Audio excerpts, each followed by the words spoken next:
See you again. Good to see you. Yeah, welcome back to the show. We're going to put you to the test with our viewers. All right. I know you'll be great. We're going to start off with Thad, and he is first on the line from Jacksonville. Good morning, Thad. Good morning, ma'am. Hi. What's your question?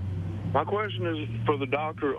Ma'am, it's about hyperbaric therapy, hyperbaric chambers, and oxygen. And what do you use that to heal the heart after surgery? You know, there's a lot of new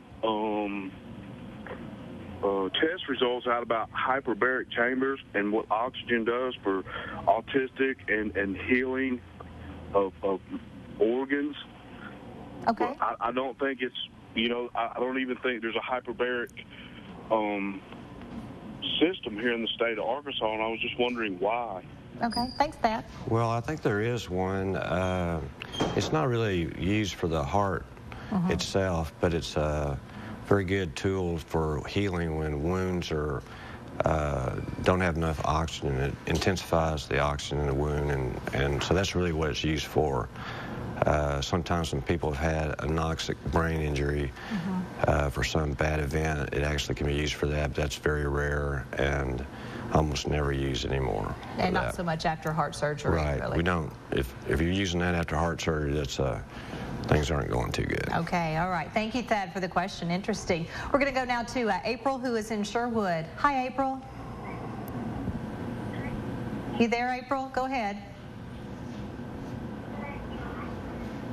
We're having trouble hearing her. Okay, we're going to go on down. We'll see if we can get April back on the line. Linda is up next from Benton. Good morning, Linda. Are you there? I am here. Okay, go right ahead. Last spring, I had a stent in the left ventricle, and on the commercials, I've been hearing about the Prilosec and Plavix. Well, I was taking those, then I quit, and I'm taking Effient, Effient, and then the Oprimazole. And I was wondering if there's a contraindication with taking the two of those together. Well, usually, if you have any questions about that, you can talk to your pharmacist. But it is important to stay on the drug for your stent, especially if it's been within a year of placing the stent.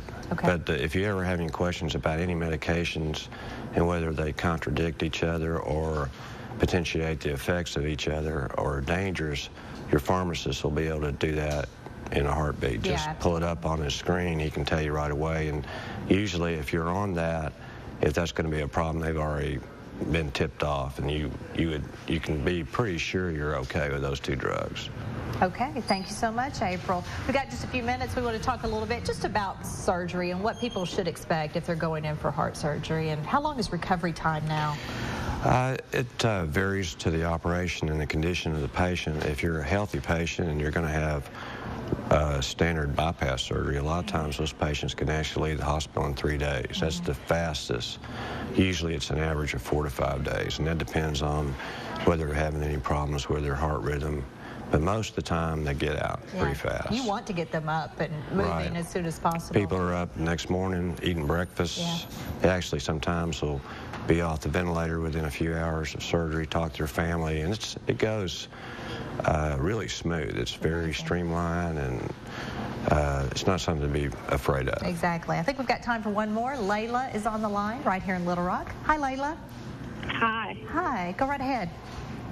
I have a irregular heartbeat. My heart beats real fast, and I've seen a doctor in the past about it, and they can't seem to find out the problem. And when I get the heartbeat real fast, I get high blood pressure. My blood pressure goes up, and I take metoprolol and Valium for it. Is there something else I should be doing? Actually, that's a good drug. That's a beta blocker, which really helps people with fast heartbeats. But usually there's a reason for that heartbeat and going so fast, and obviously you need a lot of times we'll send people to an electrophysiologist, and that's all they do is specialize in arrhythmia surgery and arrhythmias, and they'll make the diagnosis. If you haven't had a monitor on your heart, they'll put a little box you'll wear around, and then that records all your heartbeats. And especially if you feel like there's something going on, you'll hit a little trigger, and they can tell you exactly what your heart rhythm is. Sometimes it's just anxiety. The Valium you take may help that. Your blood pressure going up probably is a lot of your response to the feeling of your heart racing. It's not necessarily connected.